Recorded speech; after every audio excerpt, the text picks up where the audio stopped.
So let's get into the thing that we were wanted to talk about this week. Yeah. And this is it's a big question, but it's also kind of a small question It's when strange you think because about it. it is so in the unsaid of everything we're doing. And I'm not sure we've ever really Mhm. even talked about it.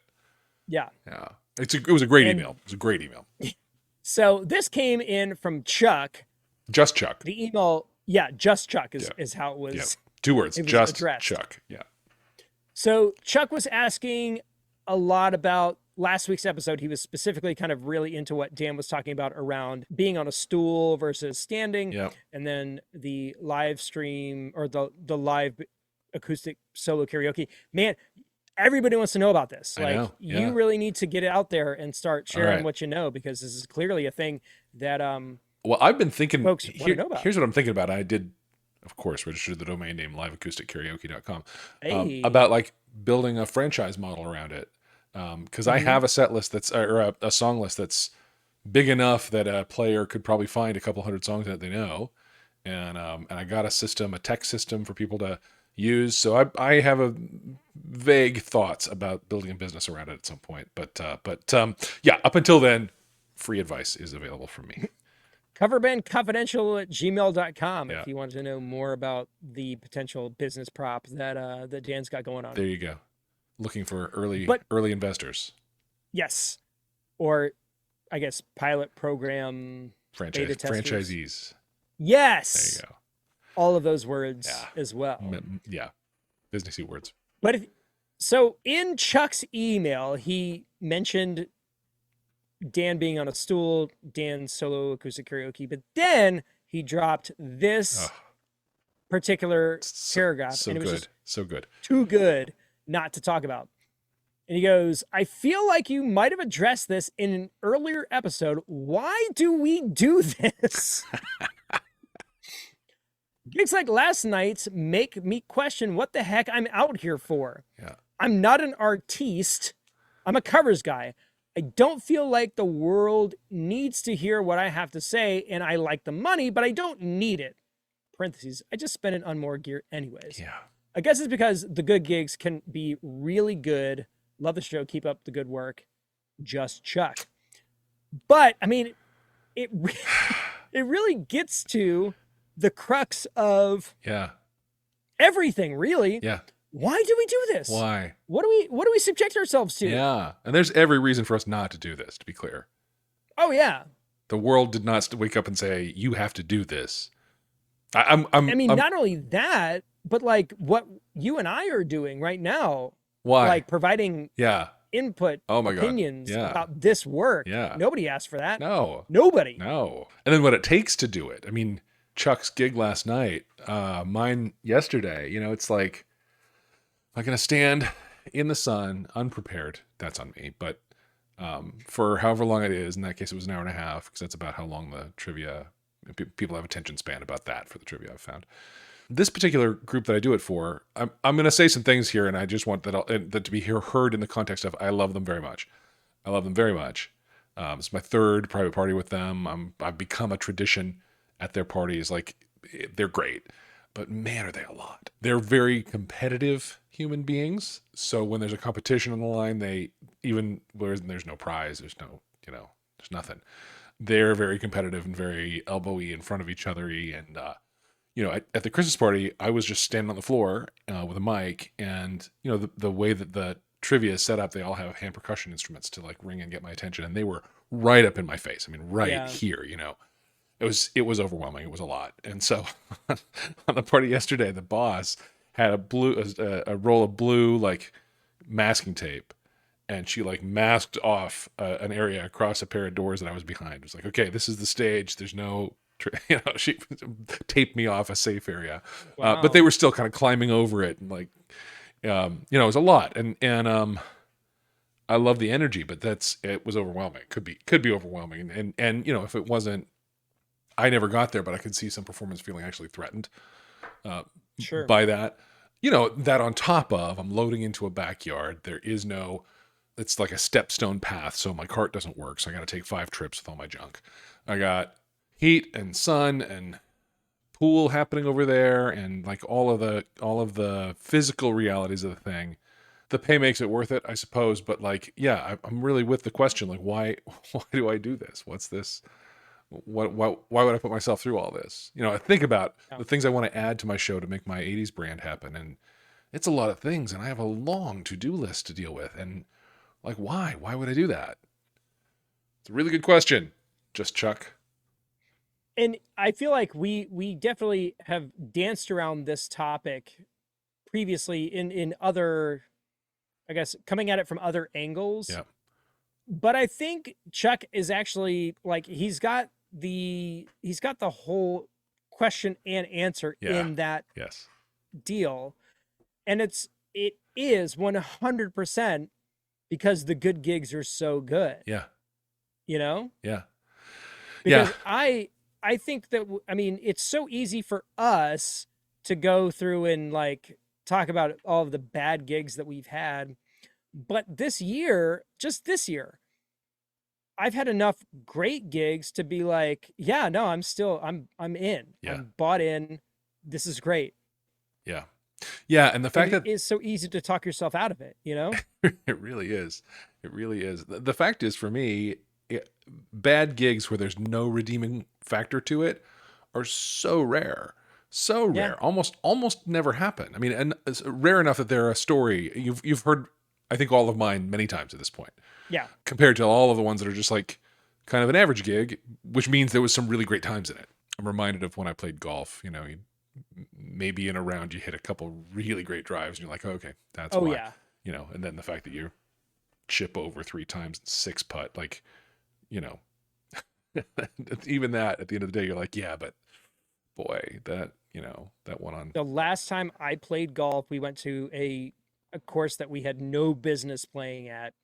And on like the I think it was like the eighth or ninth hole, it was over a water feature, and I chipped it from the starting point just right. It landed like 9 feet from the hole in the green, and it was just like, this is the greatest day of my life. Yeah, this is why we do that. It Well, never mind the fact I ate absolute crud yeah, yeah, every other stroke yeah, on every other hole yep.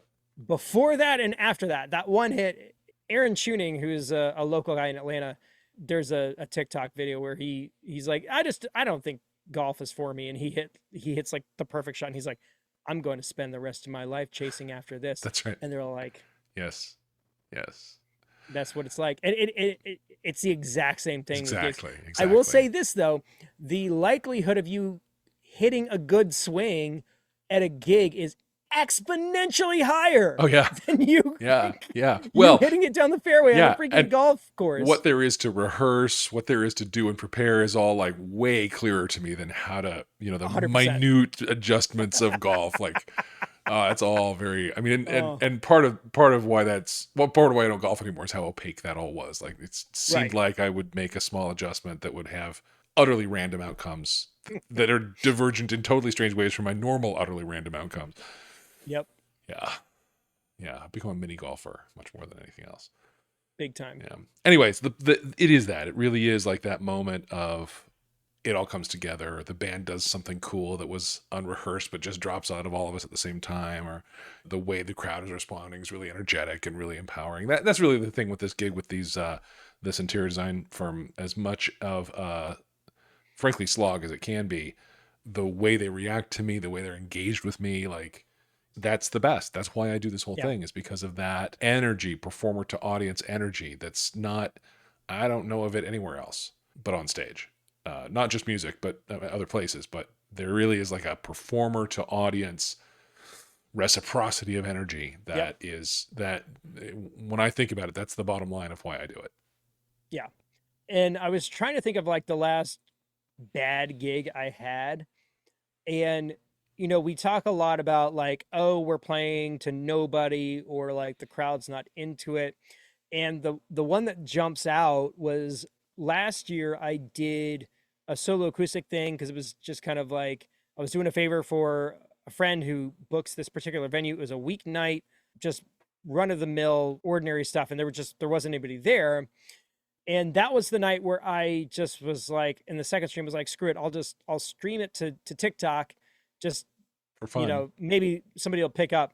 And then that was the time where I was doing the Edwin McCain song, and Edwin McCain logged onto the live stream and started like talking smack about Yeah. my performance of his song on the freaking live stream as it happened. So those are the kinds of things that can happen in a gig that, you know, you can't get anywhere else. Yeah. So even if that reciprocity is virtual, Right. it can still be just as Right. rewarding. Right. Well, I mean, or there trippy. was a whole phase of our lives where that was all we got, you know, and Yeah. you and I were both live streaming like crazy right then because it was the only way that we could really create for ourselves an audience to connect with. And it wasn't as satisfying as being in person and doing it for real, but it was way, way, way better than nothing. Yeah. On my Facebook memories this past week, a live stream that I did back in 2020 came up, and I reposted. I was like, remember when we were doing this from our basements? Yeah. Yeah. Let's try and not No. do that again. No, let's not. And it was cool. It was cool to go back. I mean, my hair was way longer. That was Yeah. nice to see. Mine got there. I think I weigh them as much as I did then as I did now, but that was like, you know, I was very emotional. Yeah. I was coping. Right.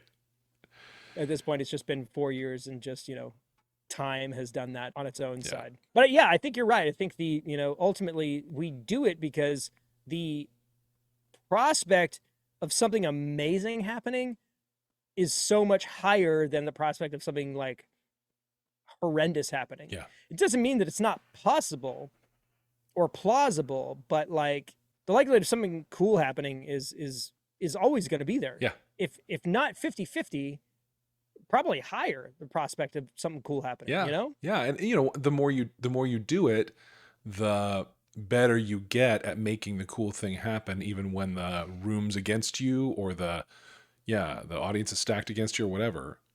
But that's a cool point. It's the idea that you can make the cool thing happen. Right. Right. Just using, you know, tricks that you've picked up from past gigs, or just Yeah. having your wits about you. You can Yeah. you Yeah. can manufacture these kinds of things. Yeah, the kind of charisma you've developed after thousands of hours on a stage. Yeah, you can drive that energy. You can make things happen. Even if I'm doing an acoustic show and there's literally no one there, well, that means I get to go deep on some weird stuff and entertain myself. You know, and if the bar likes it too, that's nice.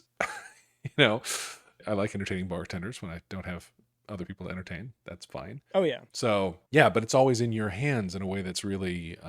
I hope a lot of our audience is mature enough in this game to have a sense of that. I know that I didn't when I was first starting out. Like I was going to go try my stuff out and hope to be lucky and have a good time. And these days I don't worry about that. I know that I'm going to drive a great show no matter what. Well, I think the other thing to think about that is that good is objective to a degree, but like the caliber of your performance, you are 100% in control of. Yes. And a performance being spectacular doesn't necessarily equate to a good gig. However, you delivering a good product is always going to be beneficial to you in the long run, you know? Yeah, for sure. For sure. Yeah. In terms of morale, in terms of business. Yeah. All of that. So, you know, I know of bands, or I hear of bands who are all set up and nobody's there, and they kind of punk out on the night, turn it into like a rehearsal or something, Right. you know, or see if the manager wants them to knock off early or something. I say no, have it be a rehearsal maybe, but rehearse what it looks like when you're at full energy. Right. Like if you're going to treat it like a rehearsal, treat it like a dress rehearsal. Yeah. You know what I mean? Yeah. Yeah, absolutely. Which is, you know, do it full out. Do it for the crowd that's not there in anticipation of the crowd being there. Yeah. You know? Yeah. And there've been plenty of nights where I've started like that and then the place filled up and it turned into a really fun show. So for sure. Don't let the appearance of a bummer show bum you out. Well, and that is what it is a lot of the time, because if you're doing something over the course, like this thing that's coming up this week, I've got the prospect of a 4-hour afternoon gig on holiday.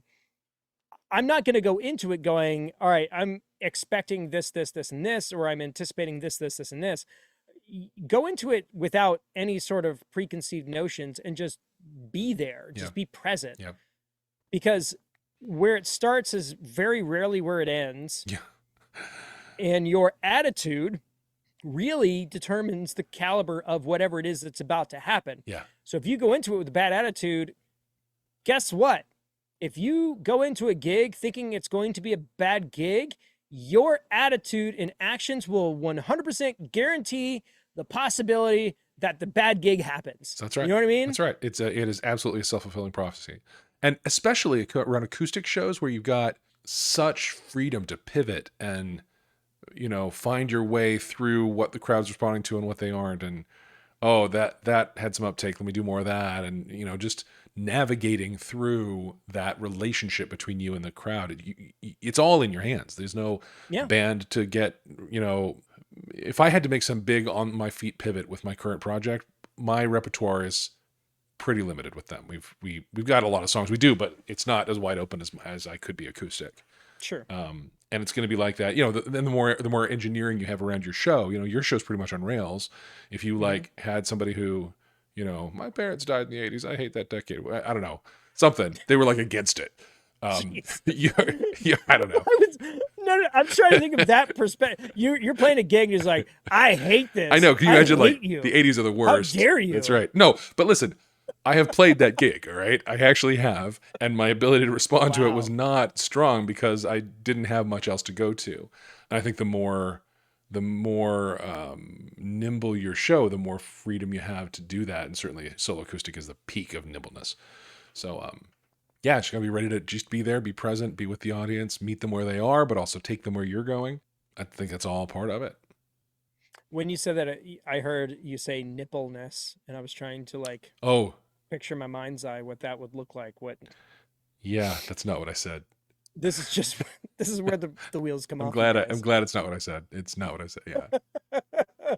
But at the end of the day, you've got to figure out a way to make something work for you. Yes. Find the thing that you can focus on, the thing that you have control over that makes the gig win for you. Yeah.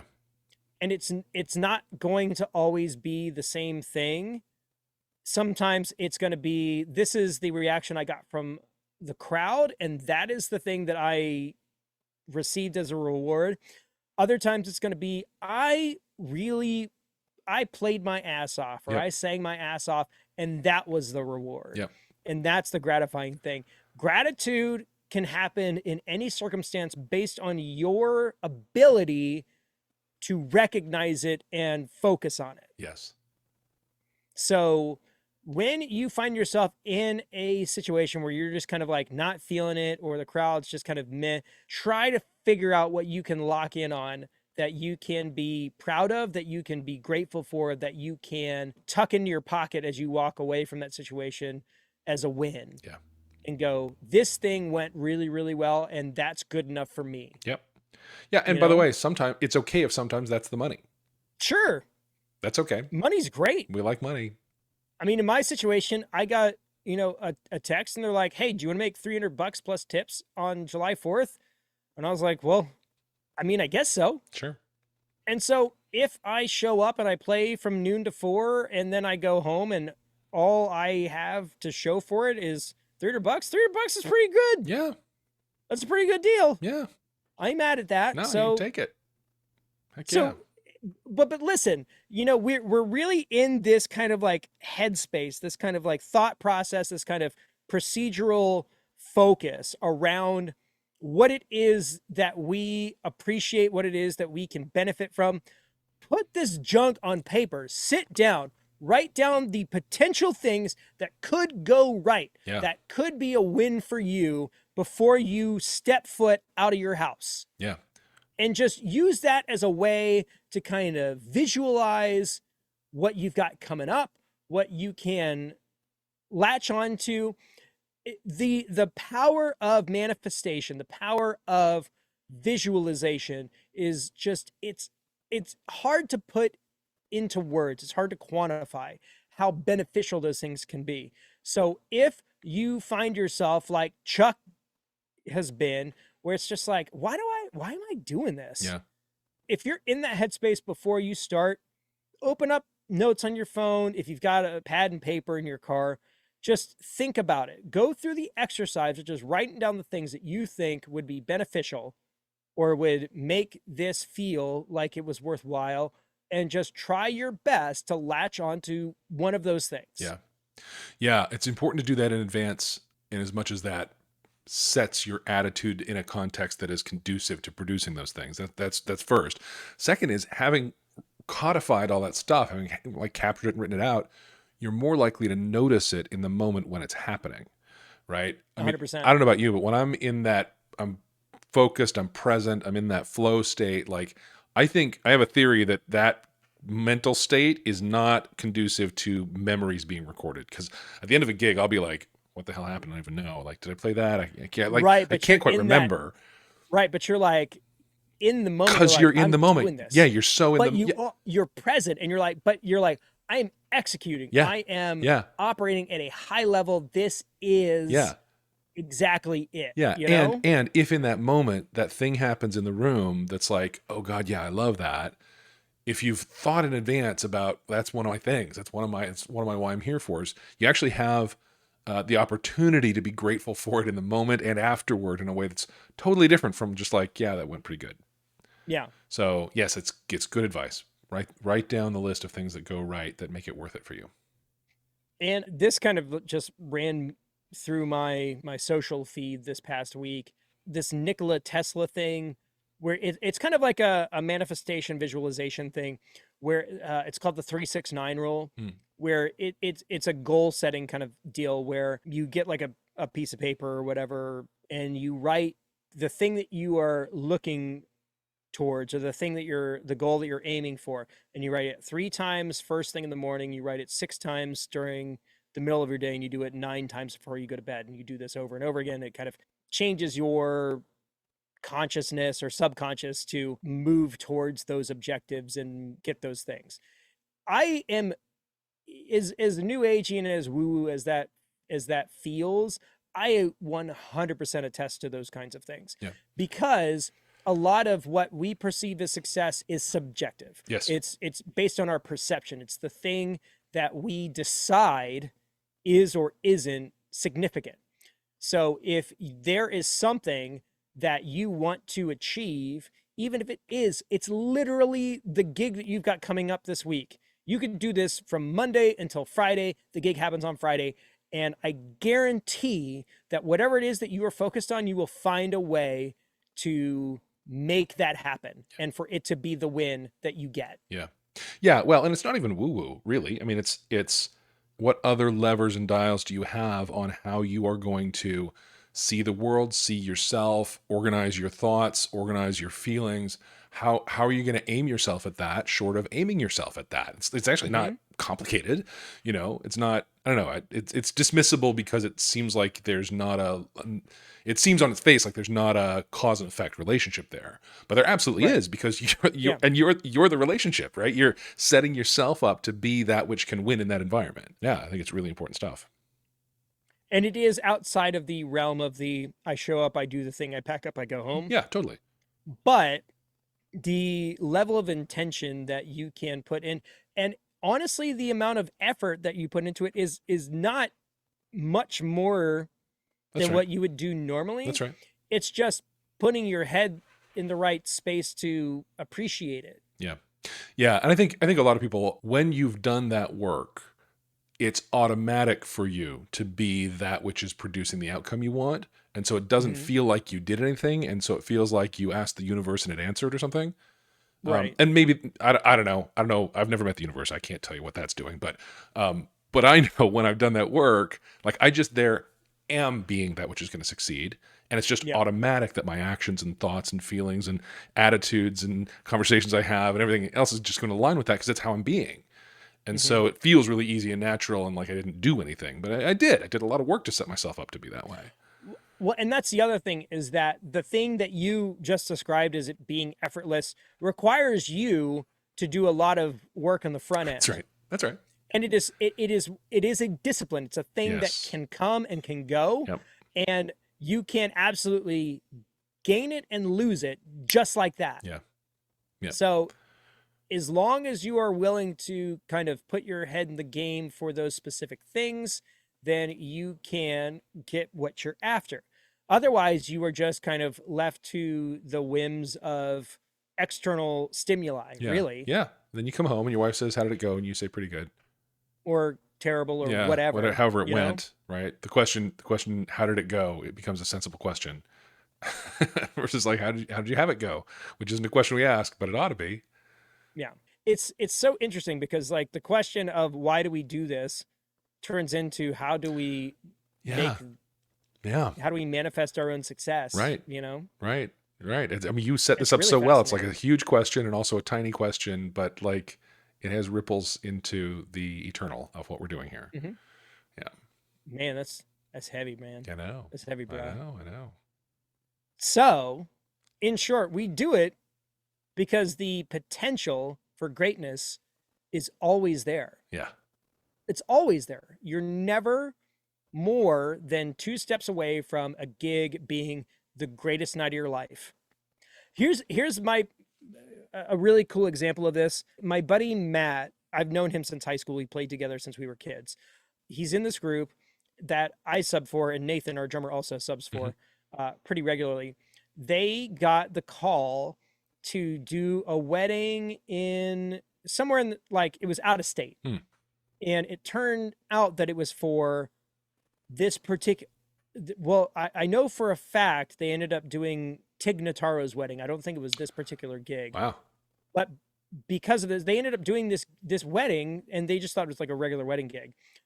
And what happened was that like Paul Rudd was there Huh. and Adam Sandler was there, Wow. and they got to do this thing where they were kind of like live band karaokeing for this incredible group of people. Huh. And so like they got to Paul Rudd sang with them and Adam Sandler sang with them, like all these Awesome. like crazy celebrities, and it was just like it was one of the things that you could never have anticipated on the front end Right. that they got to do, Yeah. and just the prospect of just showing up Yeah.